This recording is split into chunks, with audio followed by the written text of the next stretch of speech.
What up, YouTube? Team Movies here.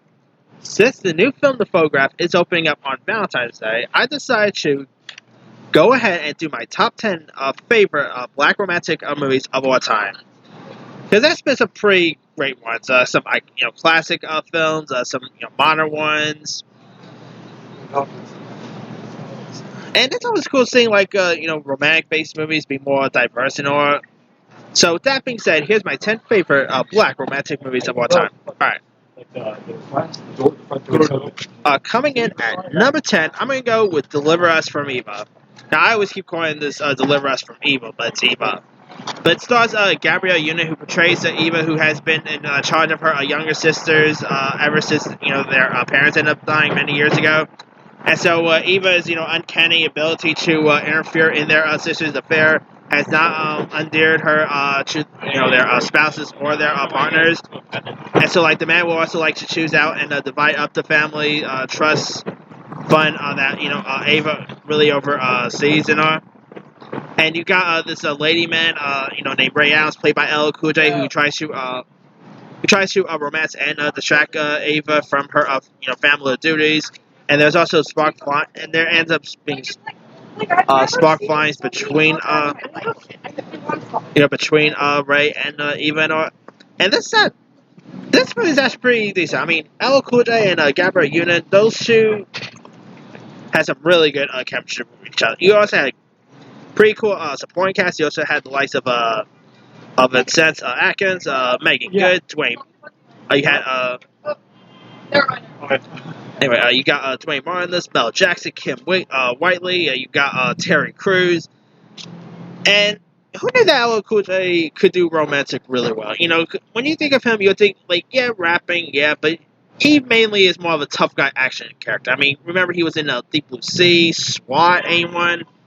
I mean, he's more than just the guy who could say that mama could knock you out and all. So, yeah, if you guys haven't really seen Deliver Us from Eva, it's a pretty good rom-com.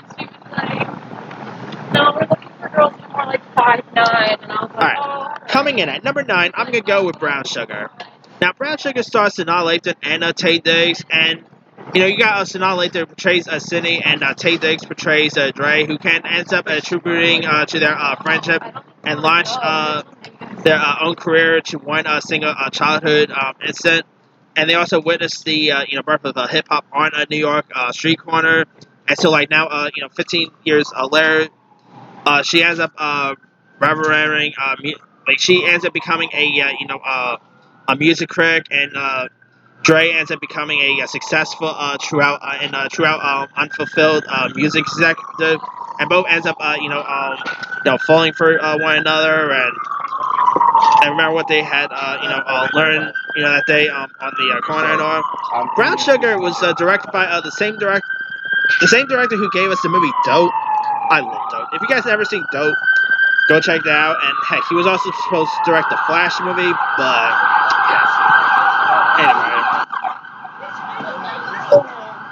anyway, Brown Sugar has some pretty good cast members. Besides Lathan and Diggs, you also had the likes of Mos Def, Alfred Woodard, Queen Latifah, Wendell Pierce, Slick Rick, Method Man. You had Dougie Fresh, Russell Simmons, Sterling K. Brown years before he became bigger with This Is Us fame. Brown Sugar it's a movie about romance. It has music scenes. Has some cameos by cool music stars. If you guys haven't really seen Brown Sugar yet, go check that one out. Alright.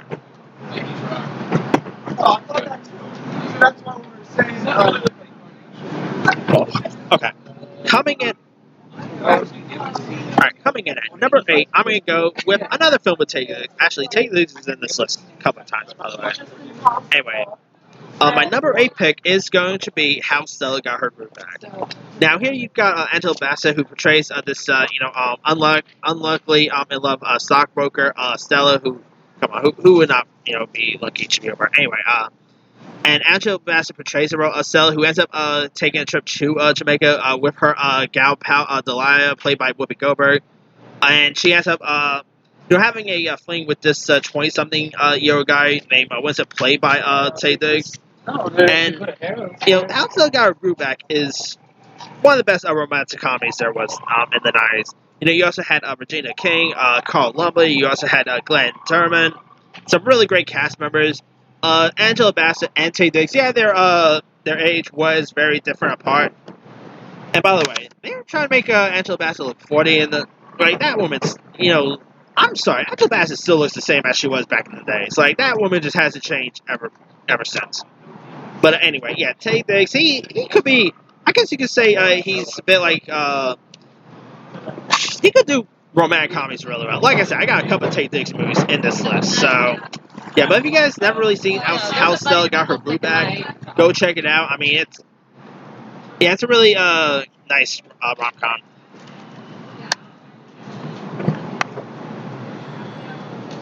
All right, coming in at number 7, I'm gonna go with the remake of About Last Night. Now, this is actually a remake of the 1980s film with Rob Lowe, Demi Moore, Jim Belushi. Now when they announced a remake of this, I was a little skeptical. I'm like, come on, the original is so great. But man, About Last Night remake, I might even prefer it over the original. I like the original. Rob Lowe was great, Demi Moore, but the remake was actually pretty good, and we'll get you. it had some pretty good solid cast members in this. This is About Last Night remake. You had the likes of Kevin Hart, Michael Ealy, Joy Bryant. You also had Paul Penn, Regina Hall, and it's a little similar to the original, where Bernie, played by Kevin Hart, and Danny, played by Michael Ealy, ends up being these two successful businesswomen. You got Debbie, played by Joy Bryant, whose relationship with Danny is very intimate, and not to mention Bernie ends up having a relationship with Regina Hall's character, who's Debbie's best friend and all.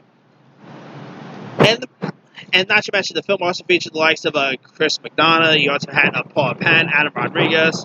Some really great cast members. It was directed by Steve Pink, who gave us Hot Tub Time Machine 2. Yeah, the Battle Last Night remake, I really got a kick out. It's funny. It has lots of heart to it. Got a lot of charm. If you guys never really seen the remake of About Last Night, go check it out. It's a pretty good one. Alright, coming in at number 6, I'm going to go with Jason's Lyrics. Now here, you've got, it does take place in a violent and drug-infested neighborhood in Houston. And you've got Alan Payne, who portrays the title of Jason, who ends up dreaming of something better in his life. He ends up working as a TV salesman and helps out his mother and tries to steer his criminally minded brother, Joshua, played by Bokeem Woodbine, onto the right path. But he ends up falling in love with this woman named Lyric, played by Jay Pickett. And their romance ends up developing, and Jason starts to see a future of himself. And it's a really solid one. I mean, it's a film about someone trying to go on the right path, going from the streets to falling for a woman. And Jason Lyrics won of the best rom-coms of the 90s. Alan Payne and Jay Pickett, obviously, back then, Jay Pickett Smith wasn't married to Will Smith, so obviously she went by Jay Pickett at the time. But still, Jason Lyrics is a really nice rom-com. You also have some other cast members like Eddie Griffin, Treat, Forrest Whitaker was in this. Bokeem Woodbine was great. Have you guys ever really seen Jason's Lyrics yet? It's a really decent one. Alright. Coming in at number 5, I'm going to go with Dig Like a Man. Now, this is based on Steve Harvey's self-help book. And, it's where these friends played by Michael Ealy, Jerry Ferrara, Terrence J, and Rami Malco can't really seem to deal with the women's in life, so they end up so when their ladies ends up buying Steve Harvey's book to start to apply its advice to their relationship, they all end up getting shook up and learn that they have all been portrayed by one of their owns and all, and they decide to conspire to use the book to turn the table on their wives. The film's directed by ride-along director Tim Story. You also this thing had a pretty good cast. Like, you also had the likes of Kevin Hart, Wendy Williams was in this. Gabrielle Union, Taraji P. Henson, Regina Hart, Chris Brown, Megan Good, Lala Anthony, Tika Sumter. You had some pretty good cast members in this thing. It was really, and heck, even Steve Harvey had a cameo on this. But yeah, Think Like a Man was really funny. Like I even think even if you're not married and all, I think you'll still really appreciate this movie. It's a really good one. It has lots of laughs. It has lots of charm to it. And yeah, definitely go check out Think Like a Man if you guys haven't seen it. And the sequel's not really half bad either. I mean, I probably prefer the first one, but the sequel where they all go to Vegas and all, the sequel is pretty decent. Alright, man. I'm ready. Like one of them. Alright. Coming in at number 4, I'm going to go with Boomerang. Now, it stars Eddie Murphy and Halle Berry, and it's about this cocky ad executive, Marcus, who is a ladies' man, but he ends up getting the taste of his own medicine when this merchant ends up finding him working under the beautiful Jacqueline, played by Robin Gibbons. And not to mention, he ends up developing feelings for this pretty woman named Angela, played by Halle Berry. So, yeah, there's a bit of a love triangle here. And it's directed by House Party director Ranjanaud Hudlin. It also features Mark Lawrence, Tisha Campbell, Grace Jones, the late great John Witherspoon, David Allen Greer, Chris Rock. Some really great cast members. I mean, Eddie Murphy and Halle Berry working together. That was pretty cool. That was some cool chemistry right there. I mean, who knew those two will have great chemistry on screen? And the movie was, I guess you could say it was comedy, but it had more dramatic stuff. This was really, I guess you could say this actually showed Eddie Murphy's dramatic side. Yeah, Boomerang was really the film that really showed Murphy's dramatic side and showed that he could do more than just straight up humor. And they also got a TV show of Boomerang that's on BET, which I actually did check out. It's not that good. I say skip the TV show and just stick to the movie, because the movie Boomerang with Murphy and Halle Berry is pretty solid. Alright, coming in at number 3, I'm going to go with Love and Basketball. Now, this also features Sanaa Lathan in this list. And What up? And this is a film about romance. It's also a film about basketball. So this is actually this is actually a film that I think most times with romantic comedies, most romantic comedies are usually more for females than just straight up guys. But Love and Basketball is something that I think guys and females can enjoy, because if a guy is a big sport guy, there's sports in this. If women are not into sports and they're mostly into romance, there's romance in this. So Love and Basketball is something for everyone. And it was also directed by Gina Prince Blyfoot. You also had the likes of Tyra Banks. You had Alfred Woodard, Gabrielle Union, Regina Hart, Boris Kojo. And it's where these two childhood friends, played by Sanaa Lathan and Omar Epps, ends up aspire to be professional basketball players. And so you got Dennis Haysbert, who portrays Omar Epps' character's Quincy's father, who played for the Los Angeles Clippers. And you also got Monica, who's of course played by Lathan, who's this competitive, but sometimes becomes overly emotional on the court. And they end up, falling for each other, and they end up going down the right path, separate paths and all. It's pretty decent. It's a nice rom-com. The basketball scenes are pretty cool. Omar Epps and Sanaa Lathan both had really cool chemistry for one another. If you guys never really seen Love and Basketball, it's a really good one. Coming in at number 2, I'm going to go with Poetic Justice. Now, this is a romantic film that starred Tupac and Janet Jackson, two of the most iconic music artists of that generation. And you've got Janet Jackson, who portrays this hairdresser, Justice, who's grieving. Who's trying to grieve after the murder of her boyfriend, and she also writes poetry to deal with the pain of her loss. And not to mention, she ends up getting along and falling for this Chicago's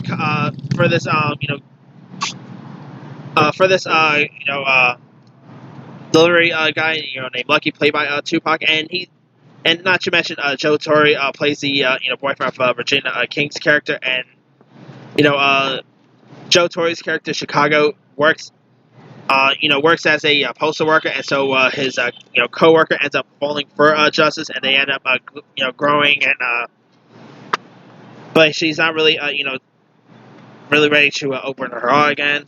I mean, Poetic Justice was directed by by the late great John Singleton, R.I.P. man. This has some really great romantic scenes. Tupac and Janet Jackson, those two really play off each other well. I mean, who knew that Janet Jackson and Tupac will have great chemistry? Those two really work great together here. And not to mention, you also had Maya Angelou was also in this, Michael Rappaport, Jennifer Lewis. You had Clifton Collins Jr. I really like this Poetic Justice, and this was actually Tupac's next film after he made his acting debut with Juice. And I tell you what, for a rapper, Tupac was actually a pretty good actor. Like with Juice, Poetic Justice, Above the Rim, the guy was pretty solid in acting. But anyway, alright. Coming in at number 1, I'm gonna go with The Best Man. Now, this film was directed by Malcolm D. Lee. Got released in 1999. Holy cow, this movie turns 11 this year. Dang. I mean, heck, last year it turned 10. Now, oh boy, I feel old right there. Anyway, and you got and it's another film with Taye Diggs in it, who plays this soon-to-be best-selling novel writer and bachelor Harper Stewart, who ends up attempting to hide the fact that his new book is loosely based on on the lives and loves of his tight-knit group of friends. And this has a really, it is a movie about friendship. There is, romantic, scenes that happen in this. You also had the likes of, Terrence Howard, Morris Chestnut. You had Nia Long, who ends up playing his, ex-flame here. You also had the likes of, Melissa D. Salsa, Regina Hart, some really great cast members. And they also did a sequel not so long ago, The Best Man Wedding, which I really got kicked out of. Wait, not The Best Man Wedding. Best Man Holiday, that was a sequel. They are doing a third one called The Best Man Wedding, but I have no idea if that's even still happening. But, anywho. The Best Man has probably one of the best, ensembles I've seen in a romantic comedy. It has a great cast, really charming, great chemistry with all the cast members. If you guys haven't really seen The Best Men yet, I mean, like I said, it literally turns 11 this year. Crazy to believe that. Just wrap your heads around that. This is an 11-year-old movie this year. But anyway, if you guys haven't really seen The Best Man, or even the sequel Best Man Holiday, give them both a shot. They're some really good ones. I mean, Terrence Howard, he actually stole lots of scenes in these movies. Alright, that's pretty much it. Let me do the quick rundown. 10, Deliver Us from Eva. 9, Brown Sugar. 8, How Stella Got Her Groove Back. 7, About Last Night. 6, Jason's Lyrics. 5, Think Like a Man. 4, Boomerang. 3, Love and Basketball. 2, Poetic Justice. And 1, The Best Man. Now, there's loads of other ones I probably could have added. Let's see. The movie Love Jones with Nia Long was a good one. Beyond the Lights. Nobody's Fool with Think of Something was pretty good. Another one I probably should have added was the Obama romance movie, South Side Review. That was pretty good. Remember the film 2 Can't Play That Game? Yeah. The Perfect Match, also with Terrence J. Jumping the Broom. Boys in the Hood is not a romantic movie. I don't know why. I know there's romance in it, but it's not fully romance. Carmen Jones, Why Dad Got Married. Purple Rain, I guess you can count as a romantic movie. Diary of a Mad Black Woman, there's that. The Brothers, Higher Learning. Some really good ones. But let me leave it to you guys. What are some of your favorite black romantic movies of all time? Drop a comment below. Don't forget to like, subscribe, hit that bell for more notifications. This here's Team Movies signing off.